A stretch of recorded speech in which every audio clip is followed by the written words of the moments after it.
अध्याय 171। मेरे कोर में तेज दर्द फट गया, जैसे कि पिघली हुई धातु मेरी नसों में डाल दी गई हो। मैं अपने पेट को पकड़कर दोगुना हो गया क्योंकि दर्द बाहर की ओर विकीर्ण हुआ। राहुल, मैं घुटनों पर गिर गया तो ईशान मेरी तरफ भागा। मेरे अंदर आग लगने लगी थी। मैं महसूस कर सकता था कि मेरे आध्यात्मिक ऊर्जा चैनलों के साथ कुछ गलत था, बहुत गलत हो रहा था। वे एक साधना गोली के साथ होने चाहिए थे, वे विस्तार नहीं कर रहे थे। इसके बजाय वे जंग लग रहे थे। जहर, मैं हाँफ रहा था, मेरा शरीर दर्द की एक और लहर के साथ ऐंठ रहा था। ईशान का चेहरा पीला पड़ गया। गोली जहरीली थी, मैं मदद लाऊंगा। इससे पहले कि वह हिल पाता, मेरे कमरे का दरवाजा फट गया। एल्विस मल्होत्रा दरवाजे में खड़ा था, उसका विनम्र व्यवहार पूरी तरह से गायब हो गया था। एक विजयी मुस्कान उसके होंठों पर मुड़ गई क्योंकि वह कमरे में चला गया। कितना छूने वाला है, उसने मेरी पीड़ादायक मुद्रा को देखते हुए कहा। महान राहुल कुमार, अपने अहंकार से नीचे लाया गया। ईशान ने एल्विस पर झपटा, लेकिन आदमी ने अप्रत्याशित गति के साथ एक तरफ हट गया। एल्विस की हथेली से एक गहरे रंग की ऊर्जा का विस्फोट हुआ, जिससे ईशान दीवार से टकरा गया। तुम्हारा रक्षक अब ज्यादा उपयोगी नहीं है ना? एल्विस हंसा, एक शिकारी की तरह मेरे चारों ओर घूमते हुए। मुझे कहना होगा, मैंने तुमसे ज्यादा सावधानी की उम्मीद की थी, राहुल। हमारी पिछली मुलाकात के बाद तुम्हें ज्यादा संदिग्ध होना चाहिए था। मैं दर्द के माध्यम से बात करने के लिए संघर्ष कर रहा था।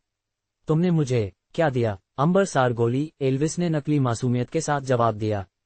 जैसा कि मैंने कहा, मैं बस ये बताना भूल गया कि यह हृदय विलायक विष के साथ मिलाया गया था, एक विशेष जहर जो आध्यात्मिक चैनलों को निशाना बनाता है। वह मेरे बगल में घुटनों पर बैठ गया, उसकी आवाज एक फुसफुसाहट में गिर गई। ये तुम्हारी सारी कीमती आंतरिक शक्ति को नष्ट कर रहा है जिसे तुमने बनाया है। जल्द ही तुम एक नवजात शिशु से भी कमजोर हो जाओगे। ईशान अपने पैरों पर संघर्ष कर रहा था, उसके माथे पर एक कच्चे खून टपक रहा था। तुम इससे बच नहीं पाओगे। एल्विस उठा और उसे गहरे रंग की ऊर्जा के एक और विस्फोट के साथ फिर से मारा। ईशान गिर गया, होश में लेकिन हिलने में असमर्थ। मैं पहले ही बच गया हूँ, एल्विस ने ठंडे स्वर में जवाब दिया। जब तक कोई तुम्हें पाता है, राहुल, एक खोखले इंसान के अलावा कुछ नहीं होगा, जिंदा लेकिन आध्यात्मिक रूप से टूटा हुआ। किसी भी व्यक्ति के लिए जो अपनी हैसियत से ऊपर उठने की हिम्मत करता है, उसके लिए एकदम सही संदेश। दर्द असहनीय होता जा रहा था, दर्द की लहरें मेरे शरीर से गुजर रही थीं क्योंकि मैंने महसूस किया कि मेरी आध्यात्मिक ऊर्जा व्यवस्थित रूप से नष्ट हो रही थी। फिर भी कुछ सही नहीं था। जहर को अब तक मुझे पूरी तरह से अक्षम कर देना चाहिए था, लेकिन मैं अभी भी अपने अंदर गहराई में ऊर्जा का एक कोर महसूस कर सकता था, किसी तरह सुरक्षित था। एल्विस ने अपनी शेखी बघारना जारी रखा। बलदेव परिवार अपनी शुभकामनाएं भेजता है। वे युवा मास्टर लांबा के साथ उस घटना के बाद तुम्हें विनम्र होते हुए देखने में विशेष रूप से रुचि रखते थे। असहनीय दर्द के बावजूद मैं अपने अंदर ऊर्जा के उस सुरक्षित कोर पर ध्यान केंद्रित करने में कामयाब रहा, वह हिस्सा जो जहर से अछूता था। मैंने उस पर ध्यान केंद्रित किया, मेरे जेड पेंडेंट से सीखी गई प्राचीन तकनीक का उपयोग करके इसे मेरे शरीर के माध्यम से प्रसारित किया। एल्विस, मेरी एकाग्रता को असहाय पीड़ा के लिए गलती करते हुए, करीब आया। मुझे लगता है कि मैं थोड़ी देर और रुकूंगा और देखूंगा। हर दिन किसी को एक उभरते हुए सितारे के पतन का गवाह बनने का मौका नहीं मिलता। एक आकस्मिक इशारा के साथ उसने ईशान पर एक और प्रहार का लक्ष्य रखा, जो मेरी ओर रेंगने की कोशिश कर रहा था। नीचे रहो, एल्विस ने आदेश दिया। तुम्हारा गुरु तुम्हें अब नहीं बचा सकता। तभी मैंने अपना कदम उठाया। मेरे सुरक्षित कोर से शक्ति का हर औंस बुलाते हुए मैं ऊपर की ओर उछल पड़ा, एल्विस को आश्चर्यचकित करते हुए। मेरी जीत की अभिव्यक्ति लड़खड़ा गई क्योंकि मैं अपने पैरों पर लड़खड़ाया, अभी भी स्पष्ट दर्द में था लेकिन अब असहाय रूप से ऐंठ नहीं रहा था। असंभव, उसने बुदबुदाया। जहर को करना चाहिए था, मैंने प्रतिध्वनित किया, मेरी आवाज उबड़-खाबड़ लेकिन ताकत हासिल कर रही थी। शब्दों का एक दिलचस्प विकल्प। एल्विस की आंखों में अलार्म चमक उठा। एक घृणा के साथ उसने खुद को मुझ पर लॉन्च किया, उसकी मुट्ठी गहरे रंग की ऊर्जा से चार्ज होकर सीधे मेरे दिल पर निशाना साध रही थी, एक मारने वाला झटका। उसकी मुट्ठी मेरे सीने से टकराई और स्टील की दीवार से टकराने की तरह रुक गई। मैं एक इंच भी नहीं हिला। एल्विस की आंखें सदमे में चौड़ी हो गईं क्योंकि मैंने उसकी अभी भी फैली हुई कलाई के चारों ओर अपनी उंगलियों को लपेटा। एक हल्की सुनहरी चमक वहां से निकली जहां मेरी त्वचा ने उसकी त्वचा को छुआ। मुझे जहर दिया गया था, मैंने शांति से कहा, सीधे उसकी आतंकित आंखों में देखते हुए, लेकिन पूरी तरह से नहीं। एल्विस के चेहरे पर पूर्ण विस्मय और भय का रूप लगभग मेरे शरीर के माध्यम से अभी भी चल रहे दर्द के लायक था। उसकी सावधानीपूर्वक रखी गई जाल विफल हो गई थी और उसे कोई पता नहीं था कि कैसे या क्यों। तुम अभी भी कैसे खड़े हो? उसने फुसफुसाया, उसकी आवाज में वास्तविक आतंक था। मैंने उसकी कलाई पर अपनी पकड़ कस ली, सुनहरी रोशनी हमारे बीच उज्ज्वल हो गई। ये वह सवाल है जो तुम्हें वापस आने से पहले खुद से पूछना चाहिए था, है ना? मैंने एल्विस मल्होत्रा की कलाई पर अपनी पकड़ कस ली, उसकी आंखों में आतंक को देखते हुए जैसे ही उसे एहसास हुआ। उसके जहर से दर्द अभी भी मेरी नसों में जल रहा था, लेकिन मेरा दिमाग साफ था, मेरी ताकत बरकरार थी। तुमने सोचा कि मैं बिना किसी सावधानी के एक अजीब गोली निगल लूंगा? मैंने पूछा। मेरी आवाज धोखे से शांत थी, बावजूद इसके कि मेरे अंदर गुस्सा उमड़ रहा था। एल्विस ने मेरी पकड़ से संघर्ष किया। छोड़ो, उस विष को तुम्हारी आध्यात्मिक चैनलों को पूरी तरह से नष्ट कर देना चाहिए था। मैंने उसे अपनी ओर खींचा, मेरी सुनहरी ऊर्जा उसकी त्वचा के खिलाफ धड़क रही थी। मैंने तुम्हारे जहर को अपनी प्राण ऊर्जा से अलग कर दिया जैसे ही वह मेरी जीभ से टकराया। मैंने बस उतना ही जाने दिया कि मैं उसके प्रभावों को महसूस कर सकूं, ताकि तुम्हारे बारे में मेरे संदेह की पुष्टि हो सके। उसका चेहरा पीला पड़ गया। यह असंभव है, कोई भी ऐसा नहीं कर सकता। फिर भी मैं यहाँ खड़ा हूँ, मैंने बीच में रोका, जबकि तुम गिड़गिड़ा रहे हो और भीख मांग रहे हो। सच कहूं तो जहर मेरी अपेक्षा से ज्यादा शक्तिशाली था। कुछ मेरी सुरक्षा से फिसल गया था, जिससे मुझे वास्तविक पीड़ा हुई। लेकिन सालों तक का माँ का जाने ने मुझे सावधानी सिखाई थी। मैं रोहन बोहरा पर भी पूरी तरह से भरोसा नहीं करता, अकेले एलिस मल्होत्रा जैसे सांप की तो बात ही क्या। एल्विस की आंखें घबराहट में कमरे के चारों ओर घूम रही थीं, भागने का रास्ता खोज रही थीं। ये सिर्फ एक परीक्षण था। मैं देखना चाहता था कि क्या मेरी मुट्ठी उसके जबड़े से टकरा गई इससे पहले कि वह झूठ पूरा कर पाता। उस प्रहार ने उसे फर्श पर गिरा दिया, उसके मुंह से खून छलक रहा था। तुम्हें किसने भेजा? मैंने पूछा, उसकी ओर बढ़ते हुए जैसे ही वह पीछे की ओर रेंग रहा था। किसी ने नहीं, मैंने अकेले काम किया। वह हकलाया, उसकी आवाज में घबराहट साफ थी। मैंने उसे उसके कॉलर से उठाया, उसे दीवार से इतनी जोर से मारा कि प्लास्टर में दरार आ गई। सच बताने का आखिरी मौका है, इससे पहले कि मैं ऐसी चीजें तोड़ना शुरू करूं जो ठीक नहीं होंगी। ईशान कुमार किसी तरह उठ बैठा था, अपने माथे पर लगे कट पर एक कपड़ा दबाते हुए। उसे अभी मारो मत राहुल, हमें जानकारी की जरूरत है। एल्विस की डरी हुई नजरें हम दोनों के बीच दौड़ रही थीं। जब मैंने उसकी गर्दन के चारों ओर अपनी पकड़ कस ली, तो वह आखिरकार टूट गया। वह बलदेव लांबा था, वह हाँफ रहा था। उसने मुझे तुम्हारी जान लेने पर सुरक्षा और संसाधन का वादा किया था। उसने कहा कि तुमने उसके बेटे को अपमानित किया था और उसे उसकी जगह दिखाने की जरूरत थी। मुझे आश्चर्य नहीं हुआ, लांबा परिवार का अहंकार हमारे पहले मुकाबले से ही स्पष्ट था। फिर भी उनके विश्वासघात की पुष्टि ने मेरे अंदर कुछ ठंडा और निर्दयी जगा दिया। और तुमने सोचा कि तुम वहां सफल हो जाओगे जहां दूसरे असफल रहे? मैंने चुपचाप पूछा। एल्विस के कंधे हार में झुक गए। उन्होंने कहा कि तुम पहले बस भाग्यशाली थे कि तुम्हारी सफलता परिस्थितिजन्य थी। मैंने उन पर विश्वास किया। ये तुम्हारी आखिरी गलती थी, मैंने जवाब दिया, उसकी गर्दन को छोड़ दिया और पीछे हट गया। एक पल के लिए राहत उसके चेहरे पर छा गई। फिर मैंने अपनी ऊर्जा को अपनी हथेली में केंद्रित किया, सुनहरी प्राण ऊर्जा की एक संघनित ब्लेड बनाई जो मंद रोशनी वाले कमरे में अशुभ रूप से चमक रही थी। रुको, एल्विस ने विनती की, अपने घुटनों पर गिरते हुए। मैं उपयोगी हो सकता हूँ। मैं लांबा परिवार के बारे में चीजें जानता हूँ, उनकी कमजोरियां, उनके रहस्य। मैंने उसे ठंडे ढंग से देखा। मुझे अपने दुश्मनों से निपटने के लिए एक गद्दार की मदद की जरूरत नहीं है। कृपया, मेरे पास धन है, संबंध हैं। मैं वफादारी से तुम्हारी सेवा करूंगा। उसकी हताशा ने मुझे कभी हिलाया होगा, इससे पहले कि अनगिनत विश्वासघात ने मेरे दिल को सख्त कर दिया था। अब मुझे इस आदमी के लिए घृणा के अलावा कुछ भी महसूस नहीं हुआ, जो मेरी मदद मांगने के बाद मुझे जहर देगा, जो मुझे पीड़ित होते हुए देखकर मुस्कुराएगा। ईशान, मैंने मुड़े बिना कहा, अगर तुम चाहो तो दूर देखो। एल्विस की आंखें चौड़ी हो गईं। नहीं, रुको। सुनहरी ब्लेड एक बार चमकी। एल्विस मल्होत्रा का सिर एक नीरस धड़ के साथ फर्श पर गिरा, उसकी अभिव्यक्ति शाश्वत आतंक में जमी हुई थी। उसका शरीर दीवार से सट गया, उसकी गर्दन पर साफ कट से खून बह रहा था। मैं ईशान की ओर मुड़ा, जिसने दूर नहीं देखा था। उसका चेहरा शांत रहा, हालांकि उसका रंग थोड़ा पीला पड़ गया था। क्या तुम्हें गंभीर चोट लगी है? मैंने उससे पूछा। उसने सिर हिलाया। कुछ भी ऐसा नहीं जो ठीक ना हो। उसका ध्यान तुम पर था, मुझ पर नहीं। एक ठहराव के बाद उसने जोड़ा, तुम लांबा परिवार के बारे में क्या करोगे? मैंने एक कपड़े से अपने हाथों से खून पोंछा। बिल्कुल वही जो मुझे शुरुआत से करना चाहिए था। उन लोगों के लिए और कोई सहनशीलता नहीं जो दया को कमजोरी समझते हैं। एल्विस के शव को इकट्ठा करते हुए मैंने उसे साधना रस्सी से बांध दिया और उसे अपने कंधे पर उठा लिया। यहीं रुको और आराम करो, इसमें ज्यादा समय नहीं लगेगा। लांबा परिवार का परिसर शाम के आसमान के खिलाफ प्रभावशाली रूप से खड़ा था। उसके अलंकृत गेट वर्दी पहने पुरुषों द्वारा पहरा दिए जा रहे थे, जो मुझे आते देखकर सीधे खड़े हो गए। रुको, अपना काम बताओ, मुख्य गार्ड ने पुकारा। मैंने अपनी चाल नहीं रोकी। एक तरफ हटो या अपने मालिक के साथ अगले काम में शामिल हो जाओ। मेरी आवाज में कुछ, या शायद मेरे कंधे पर लपेटे हुए बंडल ने उन्हें हिचकिचाने पर मजबूर कर दिया।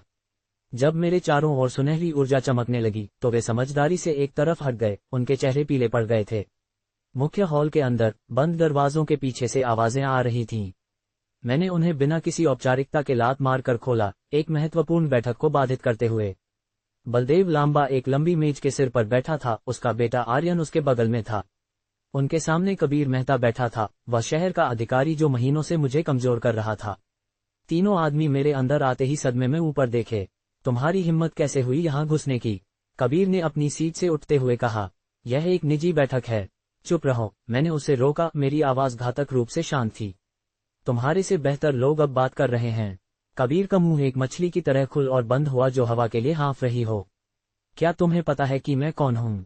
मैं तुम्हें इस घुसपैठ के लिए गिरफ्तार करवाऊंगा। मैंने उसे एक ठंडी घूरनी दी। बैठ जाओ इससे पहले कि मैं तय करूं कि तुम्हारे जीवन का मूल्य उस हवा से कम है जिसे तुम बर्बाद कर रहे हो। मेरी अभिव्यक्ति में कुछ ने उसे मना लिया होगा कि मैं झांसा नहीं दे रहा था। वह अपनी कुर्सी पर वापस बैठ गया, हालांकि उसका चेहरा नपुंसक क्रोध से लाल हो गया था। बलदेव लांबा ने सबसे पहले अपनी शांति वापस पाए। राहुल कुमार, यह अप्रत्याशित है। तुम्हें इस समय हमारे घर क्या लाया है? मैंने अपने बंडल को उनकी पॉलिश की हुई मेज पर एक भारी धड़ के साथ गिरा दिया। मैं तुम्हें कुछ लौटा रहा हूं जो तुम्हारा है। एक तेज गति के साथ मैंने एल्विस मल्होत्रा के सिर को खोल दिया, उसे मेज पर लुढ़कने दिया। वह आर्यन लांबा के ठीक सामने आकर रुका, जिसका चेहरा तुरंत रंगहीन हो गया। वह पीछे की ओर मुड़ा, अपनी कुर्सी को गिराते हुए जैसे ही वह दूर भागा। हे भगवान, यह क्या पागलपन है? कबीर चीख उठा, फिर से अपने पैरों पर कूदते हुए। बलदेव लांबा बैठा रहा, हालांकि उसके रंग ने एक भूरा रंग ले लिया था। मुझे समझ नहीं आ रहा है। एलिस मल्होत्रा के अवशेष हमारे क्यों होंगे? मैंने अपने हाथों को मेज पर रखा, आगे झुकते हुए। इससे पहले कि मैं उसका सिर हटाता, वह इस बारे में काफी स्पष्ट था कि उसे मुझे जहर देने के लिए किसने भेजा था। कमरे में एक तनावपूर्ण चुप्पी छा गई। आर्यन लांबा ने खुद को दीवार से सटा लिया था, एल्विस के कटे हुए सिर से अपनी आंखें हटाने में असमर्थ था। ये बेतुका है, बलदेव ने आखिरकार कहा, हालांकि उसकी आवाज में यकीन की कमी थी। हमारा किसी भी हत्या के प्रयास से कोई लेना देना नहीं था। मैं बिना गर्मजोशी के मुस्कुराया। मजेदार, एलिस ने अपनी आखिरी सांस में ऐसा नहीं कहा। वह खुद को बचाने के लिए झूठ बोल रहा था, बलदेव ने जोर दिया। हम उस आदमी को मुश्किल से जानते थे। पिताजी, आर्यन अचानक बीच में बोला, उसकी आवाज कांप रही थी। शायद हमें। चुप रहो, बलदेव ने अपने बेटे पर चिल्लाया। आर्यन का चेहरा नाराजगी और डर से विकृत हो गया। मैं क्यों चुप रहूं? आपने उसे कुमार के पीछे भेजा। आपने कहा था कि अगर वह असफल हो जाता है तो कोई भी इसे हम तक नहीं पहुंचाएगा। बलदेव का चेहरा अपने बेटे के विश्वासघात पर क्रोध से काला पड़ गया, लेकिन बहुत देर हो चुकी थी। सच्चाई हम दोनों के बीच हवा में लटक गई। घुटने टेको, मैंने आदेश दिया। तुम सभी माफी मांगो और शायद मैं तुम्हें जीने देने पर विचार करूं। कबीर बेहोश होने के लिए तैयार लग रहा था। बलदेव की अभिव्यक्ति अवज्ञा में सख्त हो गई। तुम अपनी स्थिति को ज्यादा आंक रहे हो, कुमार, उसने ठंडे ढंग से कहा। यह अभी भी लांबा परिवार का परिसर है। मेरे एक शब्द से 50 गार्ड इस कमरे में आ जाएंगे। मैं धीरे से हंसा। उन्हें बुलाओ, उन्हें अपनी हार का गवाह बनने के लिए पहली पंक्ति की सीटें दो। हम तुम्हारे जैसे लोगों के सामने कभी नहीं झुकेंगे, आर्यन अचानक घोषित किया, मूर्खतापूर्ण बहादुरी का एक क्षण पाते हुए। तुम बस एक आम आदमी हो जो भाग्यशाली था। उसके शब्दों ने मेरे अंदर कुछ आदिम जगा दिया। इससे पहले कि कोई प्रतिक्रिया कर पाता, मैं उनकी आंखों की तुलना में तेजी से कमरे के पार चला गया। मेरी हथेली आर्यन के चेहरे से इतनी ताकत से जुड़ी कि वह कमरे के पार उड़ गया, एक प्राचीन कैबिनेट में टकराया जो प्रभाव से बिखर गया। जैसे ही वह मलबे के बीच कराह रहा था, मैं बलदेव और कबीर की ओर मुड़ा, जो अब वास्तव में डरे हुए लग रहे थे। मैं तुम पर बहुत ज्यादा दयालु था, मैंने कहा। मेरी आंखें पतली हो गईं क्योंकि मेरे शरीर से एक हत्यारी भावना निकली, हमारे चारों ओर हवा को ठंडा कर दिया। तुम सच में सोचते हो कि मुझे आसानी से हेरफेर किया जा सकता है ना? मैं लांबा परिवार के परिसर में खड़ा था, देख रहा था कि बलदेव लांबा के चेहरे का मुखौटा मेरी नजर के नीचे कैसे टूट रहा था। कमरे में डर और टूटे हुए गौरव की बू आ रही थी। उसके पीछे उसका बेटा आर्यन प्राचीन कैबिनेट के टूटे हुए टुकड़ों के बीच से कमजोर ढंग से कराह रहा था। आखिरी बार मैंने कहा, हर शब्द सटीक और ठंडा था, घुटने टेको और हत्या के प्रयास के लिए माफी मांगो। बलदेव की आंखें अपने कराहते हुए बेटे की ओर दौड़ी, फिर वापस मेरी ओर। वह अहंकार जिसने उसे परिभाषित किया था, तेजी से हताशा में बदल रहा था। चलो समझदार बनते हैं, कुमार, उसने कहा, एक सुलह वाली मुस्कान जबरन बनाई जो उसकी आंखों तक नहीं पहुंची। व्यापार व्यापार है, तुमने अपना बात साबित कर दिया है। शायद हम एक ऐसी व्यवस्था तक पहुंच सकते हैं जो हम दोनों को लाभ पहुंचाए। मैं चुप रहा, उसे घबराते हुए देख रहा था। इसके बारे में सोचो, बलदेव ने जारी रखा। जैसे ही उसे एक मौका मिला वह उत्साहित हो गया। तुम्हारी प्रतिभा और मेरे संबंधों के साथ हम मिलकर इस शहर पर हावी हो सकते हैं। अतीत है, भविष्य की ओर क्यों न देखें। दया की इस दयनीय प्रदर्शनी ने लगभग मुझे हंसा दिया। कुछ घंटे पहले यह आदमी मेरी मौत की साजिश रच रहा था, अब वह साझेदारी की पेशकश कर रहा था। बस इतना ही कहना है तुम्हें? मैंने पूछा। बलदेव के माथे पर पसीना आ गया। मैं मानता हूं कि हमने जल्दबाजी में काम किया होगा, लेकिन हमें मारने से तुम्हारा हित नहीं होगा। लांबा परिवार के शक्तिशाली सहयोगी हैं। मैंने बातचीत के लिए नहीं कहा, मैंने माफी की मांग की। बलदेव की अभिव्यक्ति बदल गई। रुको, बस रुको, उसने अपने हाथ ऊपर उठाए। हमें इस बारे में और बात करनी चाहिए। ऐसी चीजें हैं जो तुम नहीं समझते। मैंने उसे रोका। तुम टाल रहे हो। उसकी आंखें थोड़ी चौड़ी हो गईं। पुष्टि काफी थी।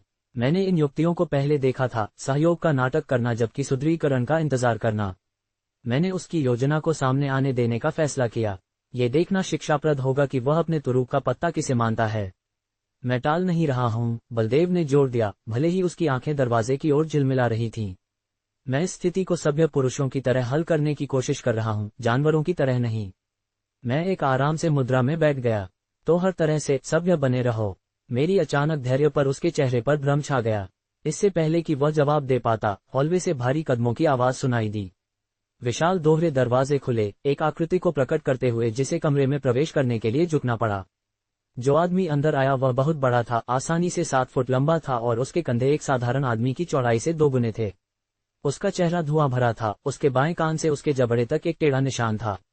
उसके भारीपन के बावजूद वह एक परेशान करने वाली कृपा के साथ चला। आपने बुलाया, लांबा साहब। उसकी आवाज उसके आकार के आदमी के लिए आश्चर्यजनक रूप से नर्म थी। बलदेव की अभिव्यक्ति बदल गई। आत्मविश्वास एक ज्वार की तरह वापस आ गया।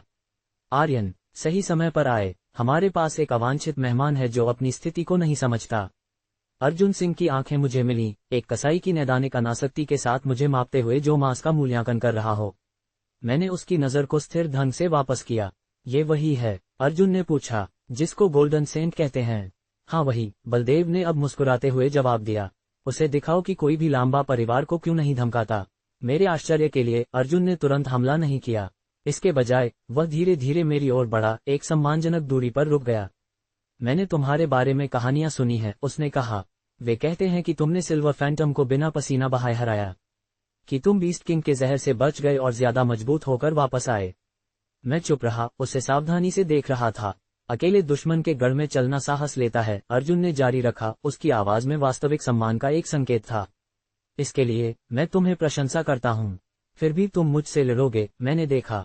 उसने गंभीरता से सिर हिलाया। मैं लांबा परिवार का एक खून का कर्जदार हूँ जिसे केवल सेवा के माध्यम से चुकाया जा सकता है, कुछ भी व्यक्तिगत नहीं। मैं दायित्वों को समझता हूँ, मैंने जवाब दिया, लेकिन जान लो कि उनके साथ खड़े होने से तुम इस संघर्ष के गलत पक्ष में हो जाते हो। उसके चेहरे पर पछतावे की एक झलक आई, इससे पहले कि वह फिर से सख्त हो गई।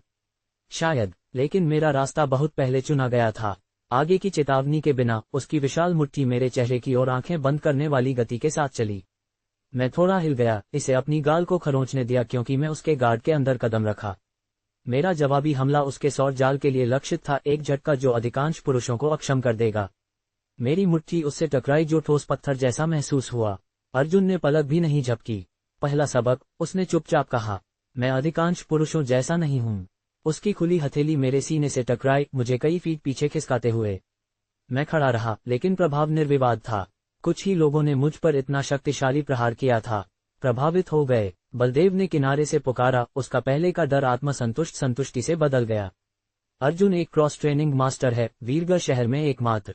वह उत्तरी पहाड़ों की शारीरिक परिशोधन तकनीकों को पूर्वी समुद्रों की आत्मा संवर्धन विधियों के साथ जोड़ता है।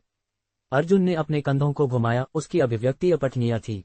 लांबा साहब बहुत बोलते हैं, लेकिन वह सच बोलते हैं। मैंने अपनी कला को सिद्ध करने में 30 साल बिताए हैं। वह फिर से चला, इस बार तेजी से। हमने हमलों की एक बौछार का आदान प्रदान किया, ज्यादातर हम एक दूसरे के बचाव का परीक्षण कर रहे थे। उसकी ताकत वास्तव में असाधारण थी, लेकिन मैं तेज था, अपनी हरकतों में ज्यादा तरल था।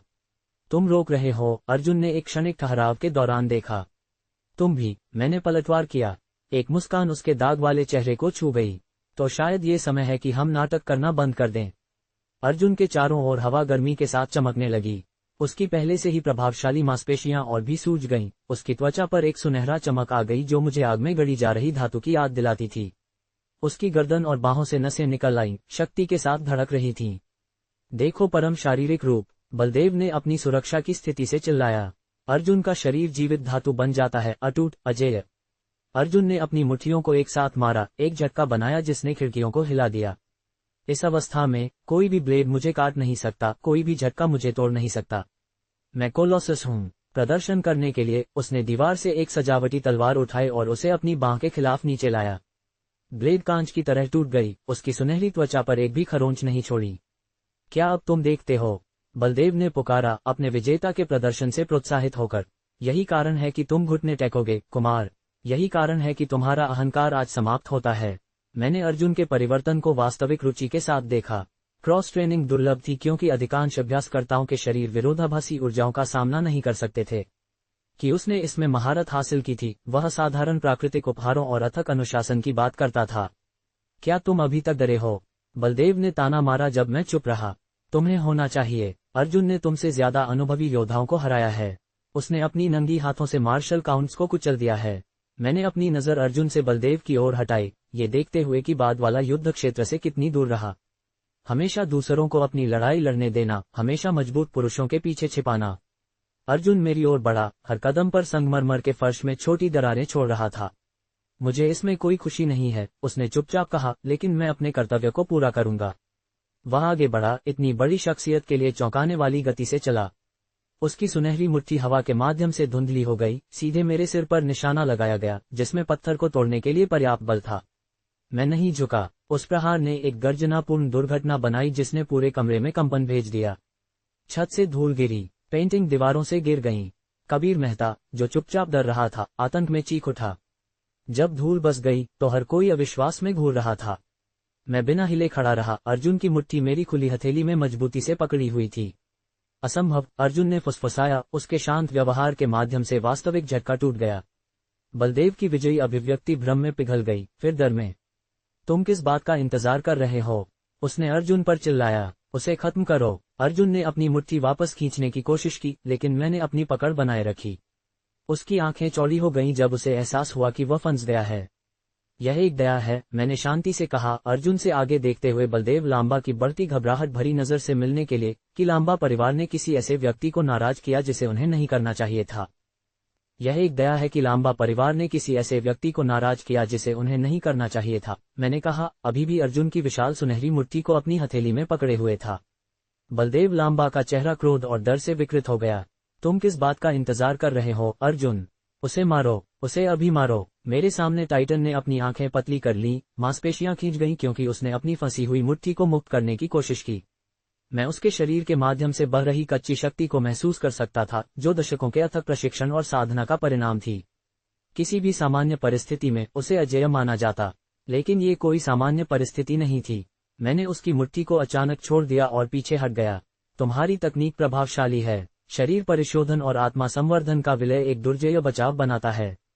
अर्जुन ने अपना कंधा घुमाया, मुझे नए संदेह के साथ देख रहा था। तुम्हें उस मौके को रोकने में सक्षम नहीं होना चाहिए था। कई चीजें जो संभव नहीं होनी चाहिए, हर दिन होती हैं, मैंने जवाब दिया। बिना चेतावनी के मैंने हमला किया। मेरी मुट्ठी उसके सीने से एक गर्जनापूर्ण प्रभाव में टकराई जो पूरे कमरे में गूंज गया। पहली बार मैंने अर्जुन के चेहरे पर वास्तविक आश्चर्य दर्ज होते देखा क्योंकि बल ने उसे कई कदम पीछे धकेल दिया। उसकी सुनहरी त्वचा मेरे प्रहार के खिलाफ टिकी रही, लेकिन उसकी आंखों में सदमे ने मुझे बताया कि उसने उसके पीछे की शक्ति महसूस की थी। दिलचस्प, उसने बुदबुदाया, अपने सीने को छूते हुए जहां मैंने उसे मारा था। बहुत कम लोगों ने कभी मेरे गोल्डन कोलोसस रूप के माध्यम से एक मुक्का महसूस कराया है। बहुत हो गई बातें, बलदेव ने एक बड़ी मेज के पीछे से चिल्लाया जहां वह पीछे हट गया था। अर्जुन, मैं तुम्हें आदेश देता हूं कि इस आदमी के जीवन को तुरंत समाप्त करो। अर्जुन की अभिव्यक्ति सख्त हो गई। वह अपने आकार के आदमी के लिए आश्चर्यजनक गति से आगे बढ़ा। उसका विशाल फ्रेम सुनहरी रोशनी की एक धुंधलापन बन गया। उसकी मुट्ठी मेरे जबड़े से टकराई जिसमें कंक्रीट को तोड़ने के लिए पर्याप्त बल था। उस प्रभाव ने मुझे कमरे के पार उड़ा दिया। मैं दीवार से टकराया, मेरे चारों ओर मलबा और धूल फट गई क्योंकि मैं एक आसन अध्ययन में उतरा। किताबें और कागज हर जगह बिखर गए क्योंकि मैं रुक गया। एक पल के लिए दोनों कमरों में चुप्पी छा गई। फिर बलदेव लांबा की हंसी फूट पड़ी। बस इतना ही? क्या यही महान राहुल कुमार है? एक मुक्का और वह खत्म। मैं मलबे से उठा, अपने कपड़े झाड़ते हुए। झटका शक्तिशाली था, शायद सबसे मजबूत में से एक जो मैंने कभी प्राप्त किया था। लेकिन जैसे ही मैं दीवार में बने छेद के माध्यम से वापस आया, मैंने अपने शरीर को ऊर्जा के साथ गुनगुनाते हुए महसूस किया। मेरा खून उत्साह के साथ दौड़ रहा था। यह एक योग्य चुनौती थी। असंभव, आर्यन लांबा ने फुसफुसाया जहां वह अभी भी घायल पड़ा था। मैंने अर्जुन के साथ आंखें मिलाईं, जिसकी अभिव्यक्ति आत्मविश्वास से अनिश्चितता में बदल गई थी। उसके शरीर के चारों ओर सुनहरी चमक तेज हो गई क्योंकि उसने अपनी रक्षात्मक तकनीक में और अधिक ऊर्जा डाली। तुम्हें नीचे रहना चाहिए था, उसने कहा।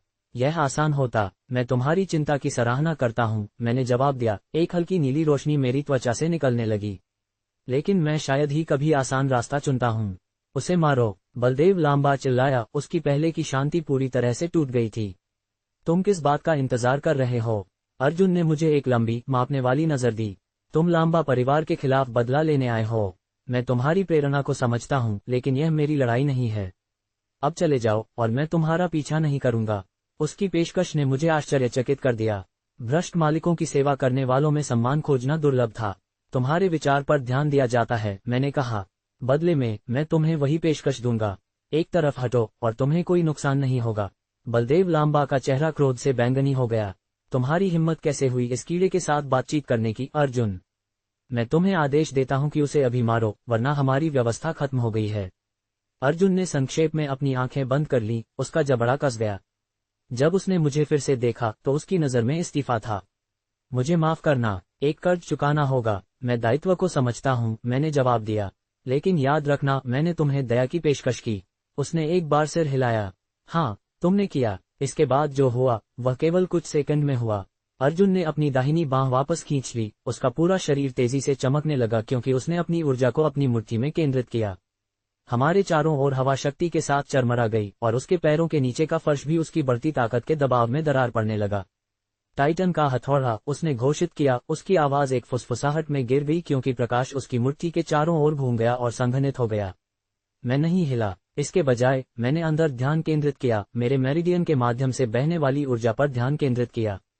मेरे शरीर के चारों ओर हल्की नीली रोशनी तेज हो गई, उस बिंदु पर ध्यान केंद्रित करते हुए जहां मुझे पता था कि उसका झटका लगेगा। उसने विनाशकारी बल के साथ मारा, एक मुक्का जो एक इमारत को समतल कर सकता था। मैंने अपनी खुद की शक्ति के साथ उसका सामना किया। टकराव ने एक झटका छोड़ा जिसने कमरे को फाड़ दिया। शेष दीवारें टूट गईं और बिखर गईं, फर्नीचर टूट गया और खिड़कियां कांच के छिड़काव में बाहर की ओर बिखर गईं। बलदेव लांबा, आर्यन और कबीर मेहता को झटके से पीछे फेंक दिया गया, मलबे और धूल के बादल के नीचे गायब हो गए। कई लंबे क्षणों के लिए कमरे को भरने वाले मोटे बादल के माध्यम से कुछ भी नहीं देखा जा सका। धीरे धीरे जैसे ही धूल बसने लगी, मलबे से एक आकृति उभरी। यह अर्जुन सिंह था। एक हाथ अपनी तरफ लटकता हुआ आगे लड़खड़ा रहा था।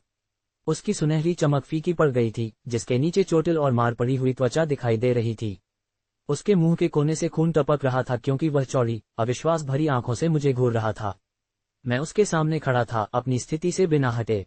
मेरे कपड़े फटे और धूल भरे थे, लेकिन मेरे शरीर पर चोट का कोई निशान नहीं था। कैसे? अर्जुन हाँफ रहा था, अपनी क्षतिग्रस्त बांह को पकड़े हुए। ये कैसे संभव है? तुम्हारा शरीर मेरे से ज्यादा मजबूत कैसे हो सकता है? उसकी आवाज में सदमे ने नष्ट हो चुके कमरे में गूंज दिया। यहां तक कि बलदेव लांबा, जो एक उल्टी हुई मेज के पीछे से उभरा था, अविश्वास में जम गया। 30 साल, अर्जुन ने जारी रखा, उसकी आवाज दर्द और विस्मय के मिश्रण से कांप रही थी। 30 साल मैंने अपने शारीरिक रूप को सिद्ध करने के लिए समर्पित किए हैं। कोई भी मेरे टाइटन के हथौड़े का सामना नहीं कर पाया, अकेले इसके माध्यम से तोड़ने की तो बात ही क्या। मैंने उसकी ओर एक कदम बढ़ाया और वह स्वाभाविक रूप से पीछे हट गया। तुम्हारी तकनीक प्रभावशाली है, मैंने कहा, लेकिन तुम पारंपरिक तरीकों की सीमा तक पहुंच गए हो। जो मेरे पास है वह तकनीक से परे है। तुम क्या हो? उसने पूछा, उसकी आवाज में वास्तविक डर रेंग रहा था। मैं रुका, सवाल पर विचार करते हुए। सच्चाई ये थी, मुझे खुद भी पूरी तरह से यकीन नहीं था। मेरे माध्यम से बहने वाली शक्ति प्राचीन, आदिम महसूस हुई, कुछ जो सीखा नहीं गया था बल्कि जगाया गया था। मैं वही हूं जो मुझे होने की जरूरत है, मैंने आखिरकार जवाब दिया। जो मेरे लिए मायने रखता है उसे बचाने के लिए। अर्जुन सिंह, महान कोलोसस, वीरगढ़ शहर के अजेय टाइटन, मेरे सामने एक घुटने पर बैठ गया। समर्पण में नहीं, बल्कि अब और खड़े होने में असमर्थता में। असंभव, उसने फिर से फुसफुसाया, अपने कांपते हुए हाथों को घूरते हुए। तुम्हारा शरीर, यह अटूट है। मैं बर्बाद हो चुके एक शानदार दफ्तर के मलबे के बीच खड़ा था, देख रहा था कि कैसे अर्जुन सिंह महान कोलोसस मेरे सामने घुटने टेक रहा था, टूटा हुआ और हारा हुआ। मेरे शरीर के चारों ओर की हल्की नीली चमक धीरे धीरे फीकी पड़ गई जैसे ही मैंने अपनी शक्ति को वापस लिया। धूल अभी भी हवा में लटकी हुई थी, टूटी हुई खिड़कियों से आने वाली धूप में चमक रही थी। तुम्हारा शरीर, अर्जुन ने फिर से फुसफुसाया, उसकी आवाज फटी हुई थी। यह इतना शक्तिशाली कैसे है? मैंने जवाब न देने का फैसला किया। कुछ रहस्य छुपा कर रखना ही बेहतर था। इसके बजाय मैंने अपना ध्यान बलदेव लांबा की ओर मोड़ा, जो अपनी उल्टी हुई मेज के पीछे से घबराकर अपने पैरों पर आ रहा था। उसका पहले का अहंकार गायब हो गया था, जिसकी जगह एक कोने में फंसे जानवर जैसी डरी हुई घबराहट थी। ये खत्म नहीं हुआ है, बलदेव ने कहा, हालांकि उसकी आवाज कांप रही थी। तुमने अर्जुन को हराया होगा, लेकिन इस दक्षिण शहर में हमारे पास कानून है, नियम है। लांबा परिवार पीढ़ियों से खड़ा है। तुम बस यहाँ आकर ऐसा नहीं कर सकते। कानून, मैंने बीच में रोका, मेरी आवाज खतरनाक ढंग से नर्म थी। नियम, मैंने अपना हाथ बर्बाद हुए कमरे के दूर की ओर उठाया, जहां एल्विस मल्होत्रा का शव मलबे के बीच फैला हुआ था। एक विचार मात्र से मैंने आध्यात्मिक अग्नि की एक टिमटिमाती जीप बुलाई, जो आम साधकों द्वारा इस्तेमाल की जाने वाली साधारण लपटें नहीं थी, बल्कि हल्की नीली अग्नि थी जो सच्ची आध्यात्मिक साधना की निशानी थी। ध्यान से देखो, मैंने कहा। अग्नि मेरी हथेली से उछली और एल्विस के शरीर को घेर लिया। ये सामान्य आग की तरह धीरे धीरे नहीं जली, इसके बजाय ये डरावनी दक्षता के साथ भस्म हो गई। कुछ ही सेकंड में शव राख के अलावा कुछ भी नहीं था, जो टूटी हुई खिड़कियों से हवा के साथ बिखर गई। बलदेव का चेहरा पीला पड़ गया। वह आध्यात्मिक अग्नि है। उसके घुटने झुक गए। केवल साधक। हाँ, मैं उसके पास चला गया। अब तुम समझते हो कि तुम किसका सामना कर रहे हो। कमरे में हर किसी के लिए अंतर स्पष्ट था। अर्जुन की शक्ति आंतरिक शक्ति से आई थी, जो शरीर और ऊर्जा के दोहरे साधना के माध्यम से प्राप्त एक शारीरिक अनुशासन था। मेरी शक्ति कुछ और भी दुर्लभ और डरावनी चीज से आई थी, सच्ची आध्यात्मिक साधना, अभिजात वर्ग और महान लोगों का क्षेत्र। कृपया। बलदेव अचानक अपने घुटनों पर गिर गया, उसका माथा मलबे से भरे फर्श को लगभग छू रहा था। मेरी अज्ञानता को माफ कर दो, कुमार साहब। मैं नहीं जानता था, मैं जान ही नहीं सकता था। बस बहुत हुआ, मैंने उसे रोका। तुम्हारी चाटुकारिता मुझे तुम्हारे पिछले अहंकार की तरह ही घृणित लगती है। मैंने अपना ध्यान आर्यन लांबा की ओर मोड़ा, जो एक टूटी हुई दीवार के सहारे खड़ा था। उसका चेहरा उसकी पिछली चोटों के दर्द से विकृत था, लेकिन नफरत और अपमान से भी जल रहा था। और तुम? मैंने पूछा। लांबा परिवार की प्रतिभा, क्या तुम अभी भी खुद को श्रेष्ठ मानते हो? आर्यन का जबड़ा कस गया। मैं तुम्हारे सामने नहीं झुकूंगा। नहीं झुकोगे। मैंने अपनी आवाज नहीं उठाई। मुझे जरूरत नहीं थी। इसके बजाय मैंने अपनी आध्यात्मिक शक्ति का सिर्फ एक अंश उस पर डाला, एक अदृश्य भार जिसने उसके चारों ओर की हवा को ही भारी बना दिया। आर्यन ने इसके खिलाफ संघर्ष किया, उसका चेहरा प्रयास से लाल हो गया, लेकिन धीरे धीरे अनिवार्य रूप से उसके घुटने मुड़ने लगे। मैंने बिना किसी भाव के देखा कि लांबा परिवार की गर्वित प्रतिभा को घुटने टेकने के लिए मजबूर किया गया, न कि शारीरिक बल से बल्कि मेरी उपस्थिति के सरासर भार से। इस पल को याद रखना, मैंने उन दोनों से कहा। याद रखना कि क्या होता है जब तुम मेरे खिलाफ खड़े होते हो। दक्षिण शहर मेरी महत्वाकांक्षाओं के लिए बहुत छोटा है, लेकिन अगर मैंने सुना कि तुम दोनों में से किसी ने भी मेरे नाम को सम्मान के अलावा किसी और चीज से बोला है, तो मैं वापस आऊंगा। और अगली बार मैं इतना दयालु नहीं रहूंगा। कमरे के कोने से हरकत हुई। कबीर मेहता खुद को मलबे के ढेर से बाहर खींच चुका था, उसका महंगा सूट फटा और धूल भरा था।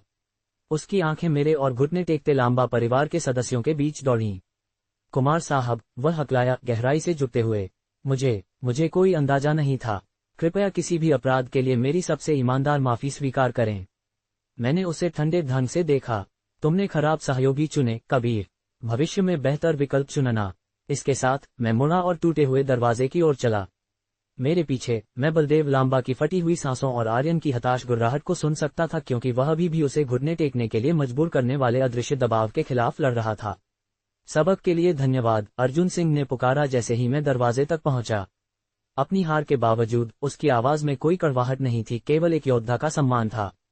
मैं रुका, फिर बिना पीछे देखे एक बार सिर हिलाया। अगली सुबह धूप उस होटल के आंगन में फैल गई जहां ईशान और मैंने कमरे लिए थे। हम एक चिकनी काली कार के बगल में खड़े थे, हमारा सामान पहले ही लोड हो चुका था। क्या तुम इस बारे में निश्चित हो? ईशान ने अपने चश्मे को ठीक करते हुए पूछा। कल के प्रदर्शन के बाद तुम न्यूनतम प्रतिरोध के साथ दक्षिण शहर को अपना इलाका घोषित कर सकते थे। लांबा परिवार का प्रभाव टूट गया है। मैंने संक्षेप में अपनी आंखें बंद कर लीं, अपने चेहरे पर गर्म धूप को महसूस करते हुए। दक्षिण शहर मेरे इरादों के लिए बहुत छोटा है। हाँ, ये है। हमारे पीछे से एक आवाज आई। हम समीर नैयर को अपनी ओर आते देखने के लिए मुड़े। उसकी मुद्रा आराम से थी लेकिन उसकी आंखें तेज और मूल्यांकन कर रही थीं। तुम्हारी जीत की खबर जंगल की आग की तरह फैल गई है, समीर ने एक सम्मानजनक दूरी पर रुकते हुए कहा। जिस तरह से तुमने लांबा परिवार को घुटने टेकने पर मजबूर किया। प्रभावशाली, बहुत प्रभावशाली। तुम असहमत हो? मैंने पूछा। समीर हंसा। इसके बिल्कुल विपरीत, मैं दक्षता की प्रशंसा करता हूँ।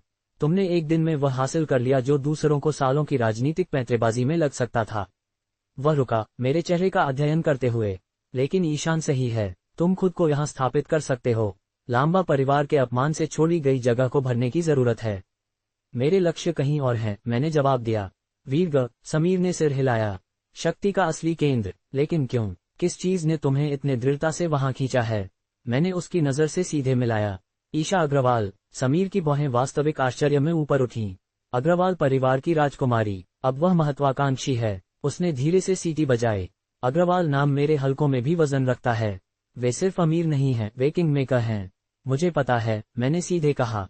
समीर ने एक लंबे पल के लिए मेरा अध्ययन किया, फिर एक चौड़ी मुस्कान में फूट पड़ा। जानते हो राहुल कुमार, मुझे खुद को ज्यादा से ज्यादा खुश लग रहा है कि हम दुश्मन नहीं बने। उसने अपना हाथ आगे बढ़ाया। शुभ यात्रा। मुझे संदेह है कि जब तुम्हारा नाम वीरगा के शक्ति के हॉल में गूंजना शुरू होगा तो हम फिर से मिलेंगे। मैंने उसका हाथ हिलाया, फिर कार में चढ़ गया जहां ईशान पहले से ही इंतजार कर रहा था। जैसे ही हम चले, मैंने रियरव्यू मिरर में समीर की आखिरी झलक देखी। वह अभी भी वहीं खड़ा था जहां हमने उसे छोड़ा था, एक अपठनीय अभिव्यक्ति के साथ हमारे जाने को देख रहा था। ईशा अग्रवाल, ईशान ने गुनगुनाया जैसे ही हमने दक्षिण शहर को पीछे छोड़ दिया। वीरगा के सबसे शक्तिशाली परिवार की सबसे प्रमुख बेटी, तुम्हारी महत्वाकांक्षाएं मुझे कभी भी आश्चर्यचकित करना बंद नहीं करती हैं। मैंने जवाब नहीं दिया। मेरा दिमाग पहले ही वीरगा और वहां इंतजार कर रही महिला की ओर पहुंच रहा था, हालांकि उसे अभी तक पता नहीं था कि वह मेरा इंतजार कर रही थी। वीरगा में धूप ऊंची खिड़कियों से एक विशाल अध्ययन में बह रही थी जो अमूल्य प्राचीन वस्तुओं और सुरुचिपूर्ण फर्नीचर से सजी थी। अग्रवाल परिवार का एस्टेट पीढ़ियों के धन और प्रभाव के लिए एक स्मारक के रूप में खड़ा था। उसके मैदानों में सावधानीपूर्वक बनाए गए बगीचों के एकड़ फैले हुए थे। एक नक्काशीदार महोगनी डेस्क पर ईशा अग्रवाल बैठी थी। उसकी कलम एक कागज की शीट पर बिना सोचे समझे चल रही थी। उसके लंबे बाल उसके कंधों के चारों ओर काली लहरों में गिर रहे थे और उसकी नाजुक विशेषताएं एकाग्रता में सिकुड़ गई थीं।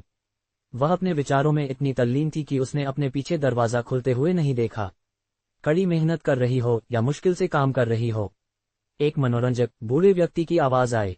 ईशा थोड़ी उछल पड़ी, जल्दी से अपने हाथ से अपने कागज को ढक लिया। दादाजी, मैंने आपको आते हुए नहीं सुना। माइकल अग्रवाल, अग्रवाल परिवार के कुलपति, करीब आए। उनकी आंखें शरारत के साथ चमक रही थीं। अपनी उन्नत उम्र के बावजूद वह गरिमा और ताकत के साथ खुद को ले गए। उनके चांदी के बाल करीने से कंघी किए गए थे। वहां क्या छिपा रही हो? उसने पूछा, आंशिक रूप से ढके हुए कागज को उत्सुकता से देखते हुए। राज्य के रहस्य, प्रेम पत्र। एक हल्की लाली ने ईशा के गालों को रंग दिया। बस कुछ नोट्स जिनमें काफी डूडलिंग भी शामिल है, जहां तक मैं देख सकता हूँ। माइकल ने देखा, हंसते हुए, जैसे ही ईशा की लाली गहरी हुई। अगर मैं गलत नहीं हूँ तो तुम उसका नाम लिख रही होगी, है ना? ईशा दूर देखने लगी, अपने दादाजी की जानने वाली नजर से मिलने में असमर्थ थी। खिड़की के बाहर वीरगा अपनी सारी महिमा में फैला हुआ था। शक्ति, धन और घातक खेलों की एक जगह जहां सपने एक पल में बनाए या तोड़े जा सकते थे। और क्षितिज के पार कहीं एक आदमी आ रहा था जो सब कुछ बदल देगा। मैं अपने दादाजी के निजी अध्ययन में उनके सामने बैठा था। मेरा दिल तेजी से धड़क रहा था क्योंकि मैंने उनके जवाब का इंतजार किया। हमारे बीच की विशाल ओक डेस्क मीलों तक फैली हुई लग रही थी। बाहर बारिश अग्रवाल परिवार के एस्टेट की खिड़कियों पर टपक रही थी, जो मेरे चिंतित मूड से मेल खाती थी। दादाजी, आपको समझना चाहिए कि यह कितना महत्वपूर्ण है, मैंने थोड़ा आगे झुकते हुए जोर दिया। आपने राहुल के बारे में क्या फैसला किया है? माइकल अग्रवाल का धुआं भरा चेहरा शांत रहा क्योंकि उन्होंने मेरा अध्ययन किया। 83 साल की उम्र में वह अभी भी अपनी उपस्थिति से अकेले कमरे पर राज करते थे। उनके चांदी के बाल ऊपर क्रिस्टल झूमर से रोशनी पकड़ रहे थे और उनकी आंखें, जो मेरी ही छाया की थीं, उनके विचारों में से कुछ भी नहीं दिखा रही थीं।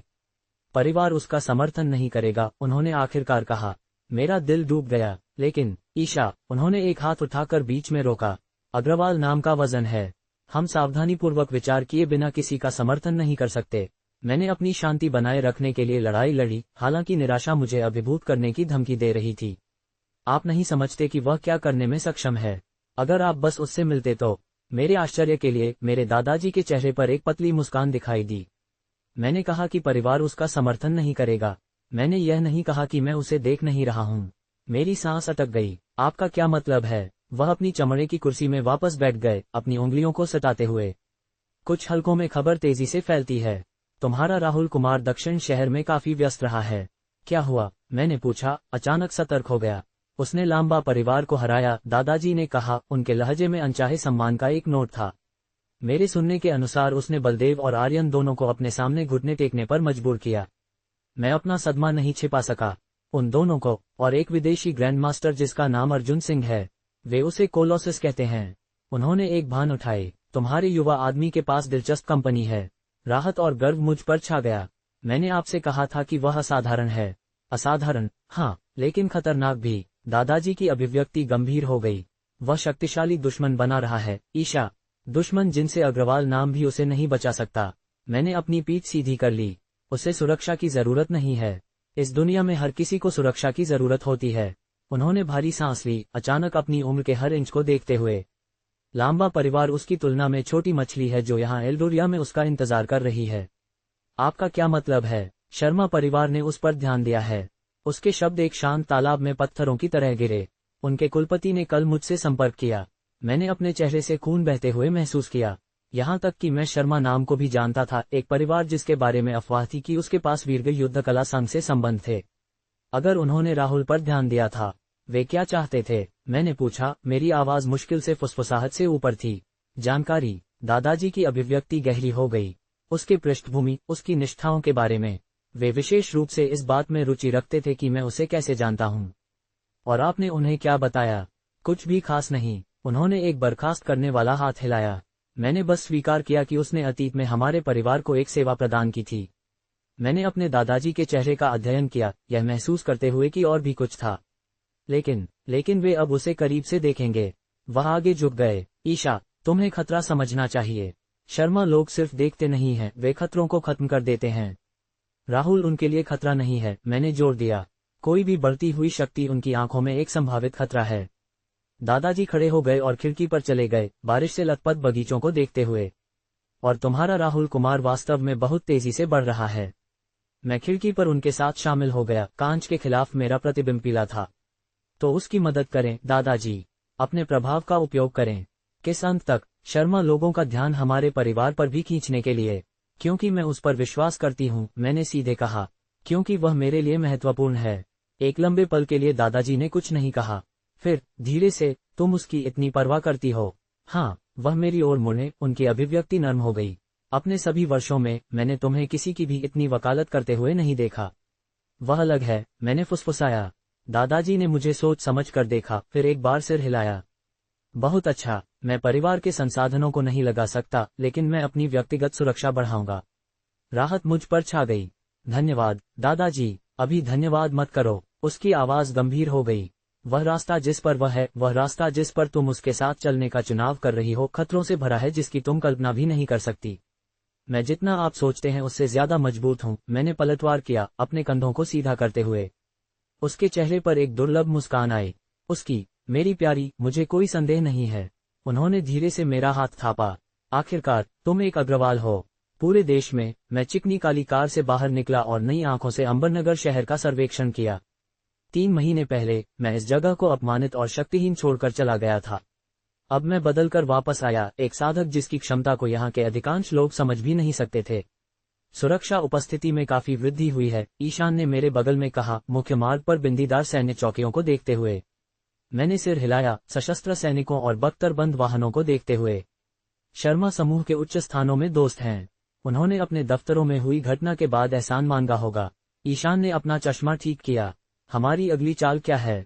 मुझे लगता है कि हम यहाँ दर्शनीय स्थलों को देखने के लिए नहीं हैं। नहीं, मैंने जवाब दिया। हम यहाँ वह पूरा करने के लिए हैं जो हमने शुरू किया था।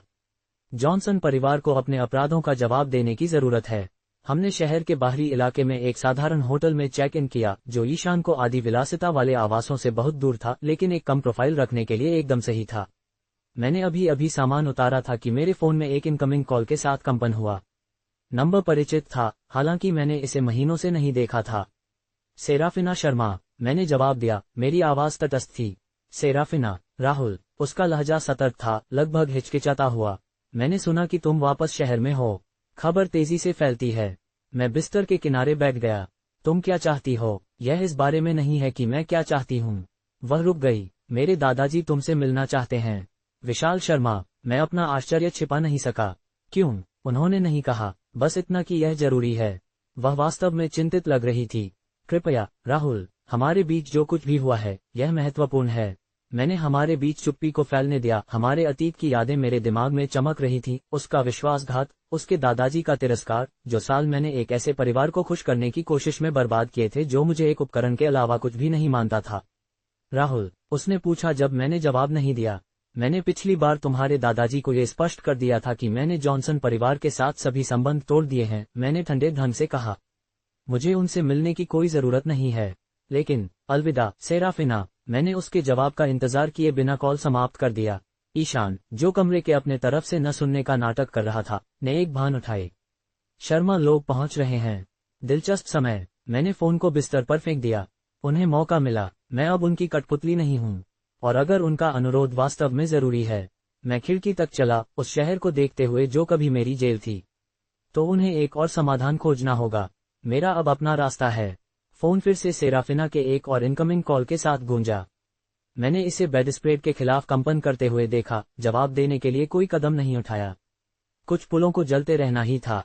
मैं एक दुर्लभ औषधीय जड़ी बूटी की जांच कर रहा था कि मेरा फोन फिर से कंपन हुआ। सेराफिना शर्मा का नाम 1 घंटे में 5वीं बार स्क्रीन पर चमका।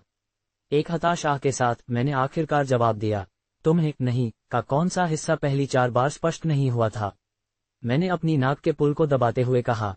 राहुल, कृपया। उसकी आवाज टूट गई, कुछ ऐसा जो मैंने सामान्य रूप से शांत सेराफिना से पहले कभी नहीं सुना था। दादाजी विशाल, वह मर रहे हैं। डॉक्टर कहते हैं कि उनके पास कुछ ही घंटे बचे हैं। खबर मुझ पर एक शारीरिक झटके की तरह लगी। मैंने फोन को कसकर पकड़ लिया। क्या हुआ? उनका दिल बस काम करना बंद कर दिया। वह तुम्हें मांग रहे हैं। एक हिचकी उसके मुंह से निकली। मुझे पता है कि तुम्हारे पास हमारे परिवार से नफरत करने का हर कारण है, लेकिन वह एकमात्र ऐसे व्यक्ति थे जिन्होंने कभी तुम्हारा बचाव किया।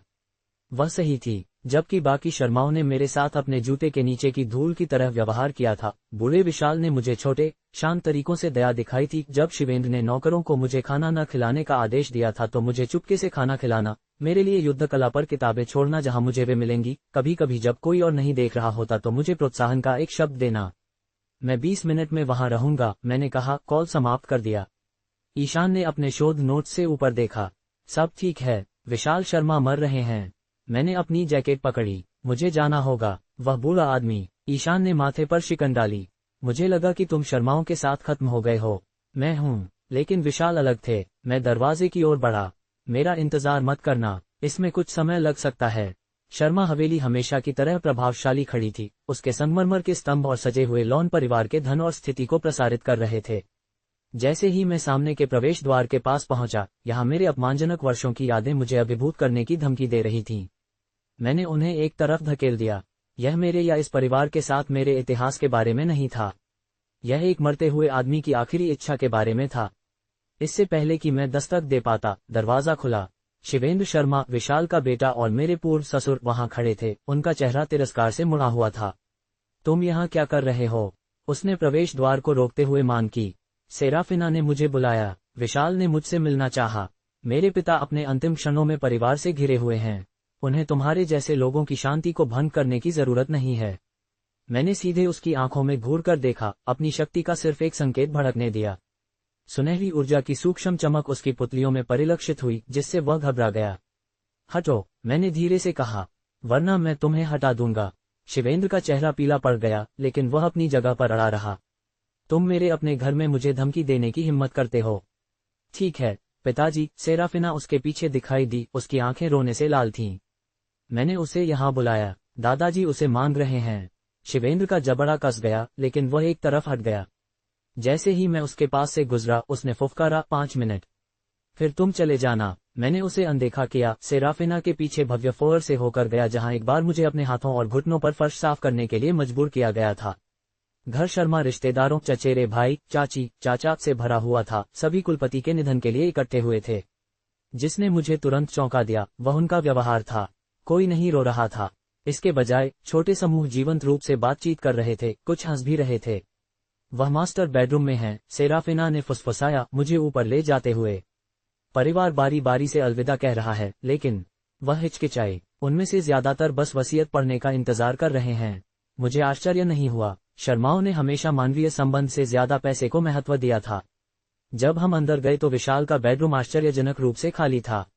एक बूढ़ा आदमी विशाल 4 पोस्टर वाले बिस्तर में लेटा हुआ था। उसका कभी मजबूत शरीर अब सूखा और कमजोर था। उसके बगल में मशीनें चुपचाप बीप कर रही थीं, उसके असफल दिल की निगरानी कर रही थीं। राहुल यहाँ है, दादाजी, सेराफिना ने धीरे से घोषणा की। विशाल की आंखें खुली, मुझ पर ध्यान केंद्रित करते हुए। तुम आए, उसने फुसफुसाया, उसकी आवाज मुश्किल से सुनाई दे रही थी। मैं बिस्तर के पास गया, उसके चेहरे के बराबर होने के लिए उसके बगल में घुटने टेक दिया। बेशक मैं आया। सेराफिना चुपचाप बाहर निकल गई, दरवाजा अपने पीछे बंद कर दिया। उन्होंने कहा, तुम शक्तिशाली हो गए हो। विशाल की सांस फूल रही थी, हर शब्द एक संघर्ष था। चीजें बदल गई हैं, मैंने स्वीकार किया, उसके कमजोर हाथ को अपने हाथ में लेते हुए। एक मुस्कान उसके होठों पर आई। अच्छा है, वह लड़का जिसे मैं जानता था। उसमें क्षमता थी, बस उसे खोजने की जरूरत थी। हम एक पल के लिए चुपचाप बैठे रहे। एकमात्र आवाज हॉट मॉनिटर की स्थिर बीपिंग थी। मुझे तुमसे कुछ पूछना है, उसने आखिरकार कहा, अपने हाथ पर बची हुई थोड़ी ताकत के साथ मेरे हाथ को दबाते हुए। कुछ भी, शर्मा परिवार। वह रुक गया, ऊर्जा इकट्ठा करते हुए। उन्होंने तुम्हारे साथ भयानक व्यवहार किया। मैं जानता हूँ, मुझे और करना चाहिए था। आपने वह किया जो आप कर सकते थे। मैंने उसे आश्वासन दिया, जिसका मतलब था मैं मर रहा हूँ राहुल। जब मैं चला जाऊंगा, उनके पास कोई सुरक्षा नहीं होगी। उसकी धुंधली आंखें मेरी आंखों पर टिकीं। जो भी बदला लेने की तुम योजना बना रहे हो, मैं तुमसे विनती करता हूं कि उन्हें बख्श दो। मेरे लिए इस अनुरोध ने मुझे आश्चर्यचकित कर दिया। शर्माओं ने मुझे जिस सब कुछ से गुजारा था, उसके बाद विशाल उन्हें बचाने के लिए अपने अंतिम क्षणों का उपयोग कर रहा था। वे आपकी चिंता के लायक नहीं हैं, मैंने ईमानदारी से कहा। वे मेरा खून हैं। एक आंसू उसके झुर्रीदार गाल से फिसल गया। दोषपूर्ण, स्वार्थी, लेकिन फिर भी मेरा। मैंने उसके चेहरे का अध्ययन किया, उस एकमात्र शर्मा का चेहरा जिसने मुझे बुनियादी मानवीय शिष्टाचार दिखाया था। मैं उसे इतना तो मानता था। मैं वादा करता हूं कि मैं उन्हें अकेला छोड़ दूंगा, मैंने आखिरकार कहा। जब तक वे मुझे उकसाते नहीं हैं। राहत उसके चेहरे पर छा गई। धन्यवाद। मेरे हाथ पर उसकी पकड़ कमजोर हो गई। अब मैं शांति से जा सकता हूं। उसकी आंखें बंद हो गईं।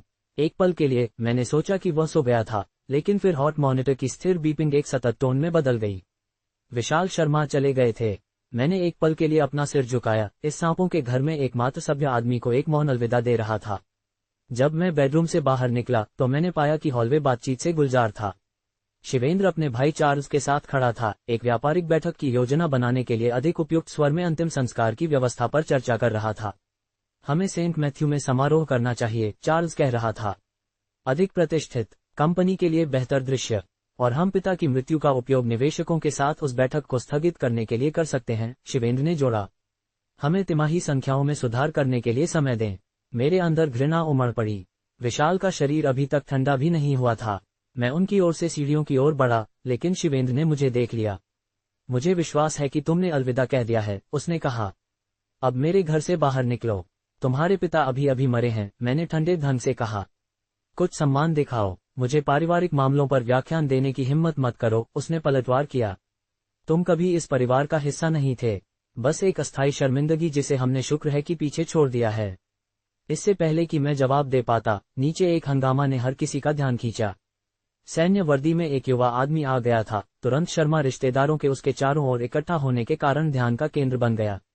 दक्ष, प्यारे, एक भारी गहने वाली महिला ने कहा, हमें अंतिम संस्कार तक तुम्हारी उम्मीद नहीं थी। युवा अधिकारी एक सामान्य तरीके से सुंदर, अपने ठोड़ी में एक अभिमानी झुकाव के साथ ध्यान में नहा गया। जब मैंने महान चाचा विशाल के बारे में सुना तो मैंने आपातकालीन छुट्टी का अनुरोध किया। खुद कर्नल ने इसे मंजूरी दी। कितना अद्भुत, शिवेंद्र ने कहा, स्वागत समिति में शामिल होने के लिए नीचे भागते हुए। सब लोग, यह मेरा भतीजा दक्ष है, जो अभी अभी विशेष संचालन प्रभाग में लेफ्टिनेंट बना है। इस घोषणा के बाद प्रशंसात्मक हांफना और बधाई आए। मैं सीढ़ियों के ऊपर से देख रहा था, परिवार की क्षमता पर चकित था कि वे अपने कुलपति की मृत्यु को उस पल भूल गए जब कोई दर्जा वाला व्यक्ति दिखाई दिया। क्या तुमने खबर सुनी? दक्ष ने महत्वपूर्ण ढंग से घोषणा की। एल्डोरिया बैटल जोन से उप प्रमुख दिनेश अगले हफ्ते अंबरनगर शहर आ रहे हैं। अफवाह है कि वह अपने व्यक्तिगत कर्मचारियों में शामिल होने के लिए दवा और युद्धकला दोनों में असाधारण कौशल वाले किसी व्यक्ति की तलाश कर रहे हैं। परिवार उत्साहित बातचीत में फूट पड़ा। मैं इस सर्कस को पीछे छोड़ने के इरादे से सीढ़ियों से नीचे जाने लगा, तभी दक्ष ने मुझे देखा। वह कौन है? उसने शिवेंद्र से जोर से पूछा, मेरी दिशा में इशारा करते हुए। शिवेंद्र का चेहरा काला पड़ गया। कोई महत्वपूर्ण नहीं, राहुल कुमार, सेराफिना का पूर्व पति, वह बेकार दामाद जिसके बारे में मैंने तुम्हें बताया था। दक्ष की अभिव्यक्ति तिरस्कार में बदल गई क्योंकि उसने मेरा मूल्यांकन किया। वह सीढ़ियों के आधार की ओर घमंड से चला, मेरे बाहर निकलने को रोकते हुए। तो तुम बदनाम मुफ्तखोर हो, उसने कहा, मुझे ऊपर नीचे देखते हुए। तुम ज्यादा कुछ नहीं दिखते। मैंने जवाब देने की जहमत नहीं उठाई, बस उसके चारों ओर कदम रखने की कोशिश की। वह मुझे फिर से रोकने के लिए चला गया। मैं तुमसे बात कर रहा हूं, उसने तीखे ढंग से कहा। तुम क्यों नहीं खड़े हुए हो? क्या तुम्हें नहीं पता कि एक सैन्य अधिकारी का अभिवादन कैसे करते हैं? कमरे में चुप्पी छा गई, हर कोई रुग्ण आकर्षण के साथ टकराव देख रहा था। मैंने संक्षेप में अपनी आंखें बंद कर ली, विशाल से किए गए अपने वादे को याद करते हुए। जब मैंने उन्हें फिर से खोला तो मैंने दक्ष को एक स्तर की नजर से देखा। अभिवादन? तुम क्या हो जिसके लिए मुझे तुम्हारा अभिवादन करने की जरूरत है? अभिवादन? तुम क्या हो जिसके लिए मुझे तुम्हारा अभिवादन करने की जरूरत है? मैंने दक्ष जॉनसन की आंखों में सीधे घूरकर पूछा। उसका चेहरा गुस्से से लाल हो गया। मैं एल्डोरिया बैटल जोन विशेष संचालन प्रभाग का लेफ्टिनेंट दक्ष जॉनसन हूं। तुम्हें उचित सम्मान दिखाना चाहिए। मैंने शर्मा परिवार के सदस्यों को सांस रोककर देखते हुए देखा, उनके कुलपति के ऊपर मरे हुए होने पर भी नाटक के लिए भूखे थे। उनके व्यवहार और अवसर के लिए योग्य गंभीरता के बीच का अंतर केवल मेरी घृणा को गहरा कर रहा था। सम्मान अर्जित किया जाता है, मांगा नहीं जाता, मैंने शांति से जवाब दिया। और यह निश्चित रूप से फैंसी शीर्षकों से निर्धारित नहीं होता है। दक्ष करीब आया, मुझे डराने के लिए अपनी ऊंचाई का उपयोग करने की कोशिश कर रहा था। क्या तुम्हें कोई अंदाजा है कि तुम किससे बात कर रहे हो? मेरे कमांडर एक ही शब्द से तुम्हारे दयनीय अस्तित्व को नष्ट कर सकते हैं। सेराफिना हमारे बीच चली गई। चचेरे भाई, अगर मैं तुम्हारी जगह होती तो ऐसा नहीं करती। राहुल अब वह नहीं है जो वह हुआ करता था। दक्ष ने उसे एक तरफ धकेलते हुए उपहास किया। इससे दूर रहो, सेरा। मैंने इस बेकार दामाद के बारे में सब कुछ सुना है। वह मेरी ओर वापस मुड़ा। बैटल जोन में हम अनादर बर्दाश्त नहीं करते हैं। हम कुलीन हैं, वे महान योद्धा जो तुम्हारे जैसे कृतघ्न कीड़ों सहित सभी की रक्षा करते हैं। महान? मैं हंसे बिना नहीं रह सका। एक अंतिम संस्कार सभा में अपनी धौंस जमाना महान नहीं है।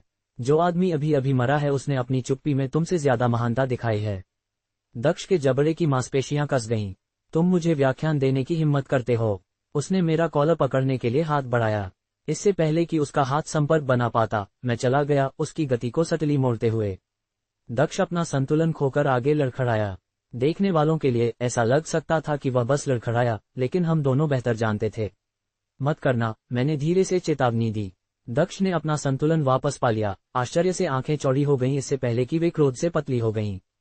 तुम्हें इसका पछतावा होगा। जब मैं बैटल जोन में वापस जाऊंगा तो मैं ये सुनिश्चित करूंगा कि तुम्हारा नाम हर जगह महत्वपूर्ण हो। क्या यही वे तुम्हें बैटल जोन में सिखाते हैं? नागरिकों को धमकाना? मैंने अपना सिर हिलाया। मैंने ऐसी प्रतिष्ठा वाले संगठन से बेहतर की उम्मीद की थी। तुम बैटल जोन के बारे में कुछ नहीं जानते, उसने कहा। हम वर्तमान में अंबरनगर शहर में किसी बड़ी चीज के लिए हैं। मेरा कमांडर प्रमुख मिश्रा से संबंधों वाले किसी व्यक्ति को भर्ती करने के लिए व्यक्तिगत रूप से यहाँ है। कोई महत्वपूर्ण व्यक्ति, और स्पष्ट रूप से वह कोई तुम नहीं हो, मैंने जवाब दिया। वरना तुम्हें महत्वपूर्ण महसूस करने के लिए इसकी घोषणा करने की जरूरत नहीं होगी। शिवेंद्र आगे बढ़ा, उसका चेहरा झूठे शिष्टाचार का एक मुखौटा था। राहुल बस जा रहा था। है ना, राहुल? मैंने सिर हिलाया। मैं विशाल को अलविदा कहने आया था। वह हो गया। मैं दरवाजे की ओर मुड़ा, फिर रुका। वैसे मैंने तुम्हारी अंतिम संस्कार की योजनाओं को सुना। विशाल ने एक बार मुझसे कहा था कि वह उस पुरानी चैपल में एक साधारण सेवा चाहते थे जहां उन्होंने तुम्हारी मां से शादी की थी। सेंट मैथ्यू नहीं, लेकिन मुझे लगता है कि जो वह चाहता था वह तुम में से किसी के लिए ज्यादा मायने नहीं रखता है। शिवेंद्र की अभिव्यक्ति सख्त हो गई, लेकिन इससे पहले कि वह जवाब दे पाता, बीट्राइस शर्मा, शिवेंद्र की बहन, आगे बढ़ी। दक्ष प्यारे, हमें तुम्हारी पदोन्नति का जश्न मनाना चाहिए। मैंने पहले ही खानपान करने वालों को बुलाया है, कल शाम हम एक छोटी सभा करेंगे। लेकिन महान चाचा विशाल के अंतिम संस्कार का क्या? सेराफिना ने पूछा, घबराते हुए देख रही थी। बीट्राइस ने बर्खास्त करने वाला हाथ हिलाया। वह 1 या 2 दिन इंतजार कर सकता है। ऐसा नहीं है कि वह कहीं जा रहा है। मैंने महसूस किया कि मेरे हाथ मुट्ठी में कस गए। तुम्हारे पिता अभी अभी मरे हैं और तुम एक उत्सव की योजना बना रहे हो। अपने काम से काम रखो, शिवेंद्र ने कहा। तुम अब इस परिवार का हिस्सा नहीं हो। भगवान का शुक्र है, मैंने बुदबुदाया दूर मुड़ते हुए। जैसे ही मैं दरवाजे तक पहुंचा, दक्ष ने पुकारा, ये खत्म नहीं हुआ है कुमार। तुम्हारे जैसे लोगों को अपनी जगह सीखने की जरूरत है। मैंने जवाब देने की जहमत नहीं उठाई। कुछ लोग सांस के लायक नहीं थे। 3 दिन बाद मैं एक विशाल ओक के पेड़ के नीचे अकेला खड़ा था, देख रहा था कि विशाल के ताबूत को जमीन में उतारा जा रहा था। सेंट मैथ्यू में आधिकारिक अंतिम संस्कार धन और झूठी भावना का एक तमाशा था, जिसमें व्यापारिक सहयोगी और सामाजिक पर्वतारोही शामिल थे। एक भी आंसू नहीं बहाया गया था। ये, हालांकि, अलग था। मैंने उस छोटी चैपल में एक निजी दफन की व्यवस्था की थी जिसे विशाल प्यार करते थे, खुद इसके लिए भुगतान किया था। मौजूद एकमात्र अन्य लोग पादरी और कब्रिस्तान के कर्मचारी थे। अलविदा बूढ़े आदमी, मैंने धीरे से कहा। कम से कम यहाँ तुम्हें शांति मिलेगी। पादरी ने मुझे एक सहानुभूतिपूर्ण मुस्कान दी क्योंकि उसने संक्षिप्त सेवा समाप्त की। तुम उसकी गहरी परवाह करते होगे। उसने दया दिखाई जब कोई और नहीं दिखाता, मैंने सीधे जवाब दिया। कर्मचारियों द्वारा कब्र को भरने के बाद मैंने ताज़ी मिट्टी पर एक एकल सफेद गुलाब रखा और जाने के लिए मुड़ा। मैंने विशाल के लिए वह किया जो मैं कर सकता था। अब मुझे अन्य मामलों पर ध्यान देना था। मेरे फोन ने ईशान के एक संदेश के साथ कंपन किया। एल्डोरिया से कमांडर खुराना तुम्हें मांगने के लिए ड्रैगन राइजिंग कम्युनिटी में हैं। कहते हैं कि यह जरूरी है। मैंने माथे पर शिकन डाली। यह अप्रत्याशित था। एल्डोरिया बैटल जोन शायद ही कभी अपने रैंकों के बाहर व्यक्तियों से खुद को संबंधित करता था, खासकर अंबरनगर शहर में। वे मुझसे क्या चाहते थे? जैसे ही मैं ड्रैगन राइजिंग की ओर चला, मेरा दिमाग संभावनाओं से दौड़ रहा था। क्या दक्ष ने अपनी धमकियों को पहले ही पूरा कर लिया था, या ये पूरी तरह से कुछ और था? जब मैं पहुंचा तो ड्रैगन राइजिंग कम्युनिटी गेट पर बैटल जोन वर्दी में 2 सैनिकों को खड़ा किया गया था, एक असामान्य दृश्य जिसने मुझे तुरंत सतर्क कर दिया। मैंने पाक किया और सावधानी से संपर्क किया। राहुल कुमार, गार्डों में से एक ने पूछा। मैंने सिर हिलाया। कमांडर खुराना मुख्य हॉल में तुम्हारा इंतजार कर रहे हैं। अंदर, मैंने 50 के दशक में एक लंबा, अनुभवी आदमी पाया जिसके लोहे भूरे बाल थे और अधिकार के आदि किसी व्यक्ति का असर था। उसके बगल में एक युवा अधिकारी खड़ा था जिसकी एक लगातार संदिग्ध अभिव्यक्ति थी। श्रीमान कुमार, बूढ़े आदमी ने अपना हाथ बढ़ाते हुए कहा। Commander Ivan Khurana, Eldoria battle zone. आने के लिए धन्यवाद। मुझे पता नहीं था कि मेरे पास कोई विकल्प था, मैंने जवाब दिया, उसका हाथ मजबूती से हिलाते हुए। खुराना के चेहरे पर एक हल्की मुस्कान आई। सीधे, मैं इसकी सराहना करता हूँ। उसने युवा आदमी की ओर इशारा किया। ये कैप्टन आर्यन सिन्हा है, मेरा सहायक। सिन्हा ने एक संक्षिप्त सिर हिलाया, उसकी आंखें स्पष्ट संदेह के साथ मुझे स्कैन कर रही थीं। मैं एल्डोरिया बैटल जोन के लिए क्या कर सकता हूँ? मैंने पूछा। खुराना ने मुझे बैठने के लिए इशारा किया। मैं सीधे सीधे कहूंगा, प्रमुख मिश्रा ने तुम्हारी क्षमताओं में व्यक्तिगत रुचि ली है। उन्होंने मुझे तुम्हें हमारे चिकित्सा प्रभाग में शामिल होने के लिए एक निमंत्रण देने का निर्देश दिया है। इसने मुझे आश्चर्यचकित कर दिया। प्रमुख मिश्रा, मैं उनसे कभी मिला भी नहीं हूँ। फिर भी, वह तुम्हारे बारे में काफी कुछ जानते हैं। तुम्हारा चिकित्सा ज्ञान, तुम्हारे अद्वितीय कौशल। जिस तरह से उसने अद्वितीय पर जोर दिया, उसने ये स्पष्ट कर दिया कि वह मेरे उपचार क्षमताओं से कहीं ज्यादा का जिक्र कर रहा था। मैंने अपनी अभिव्यक्ति तटस्थ रखी। मैं सम्मानित हूँ, लेकिन मेरी यहाँ जिम्मेदारियां हैं। खुराना आगे झुक गए। श्रीमान कुमार, यह एक मानक भर्ती नहीं है। प्रमुख मिश्रा ने विशेष रूप से तुम्हें नाम से मांगा। ऐसा अक्सर नहीं होता है। कभी नहीं, सिन्हा ने पहली बार बोलते हुए सुधार किया। उसके लहजे में स्पष्ट अस्वीकृति थी। मैंने उन दोनों का अध्ययन किया। मैं ही क्यों? बैटल जोन में पहले से ही सैकड़ों योग्य चिकित्सक होंगे। यह एक सवाल है जिसका जवाब केवल प्रमुख ही दे सकते हैं, खुराना ने जवाब दिया। वह 3 दिनों में पहुंच रहे हैं और तुमसे व्यक्तिगत रूप से मिलना चाहते हैं। जैसे ही खुराना अवसर का विस्तार करना जारी रखा, मैंने सिन्हा की बढ़ती हताशा को देखा। कप्तान ने स्पष्ट रूप से मेरे द्वारा प्राप्त किए जा रहे किसी भी विशेष उपचार को अस्वीकार कर दिया। जब खुराना एक कॉल लेने के लिए दूर चला गया तो सिन्हा मेरे करीब आया। तुम्हारी क्या योजना है? उसने एक धीमी आवाज में मांग की। माफ करना, प्रमुख मिश्रा व्यक्तिगत रूप से प्रांतीय शहरों से किसी को भर्ती नहीं करते हैं, खासकर पूर्व बदनाम दामादों को नहीं।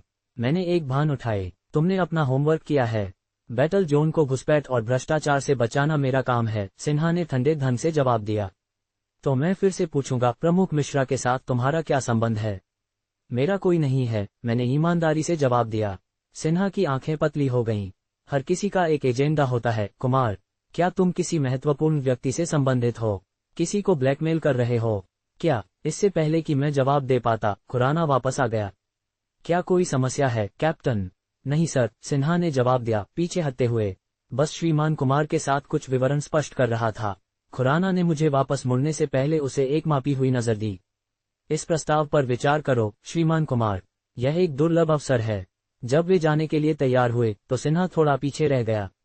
मैंने उसे खुराना से बुदबुदाते हुए सुना, सर, सभी सम्मान के साथ, इसका कोई मतलब नहीं है। या तो कुमार के पास ऐसे संबंध हैं जिनके बारे में हम नहीं जानते, या प्रमुख ने अपनी निष्पक्षता खो दी है।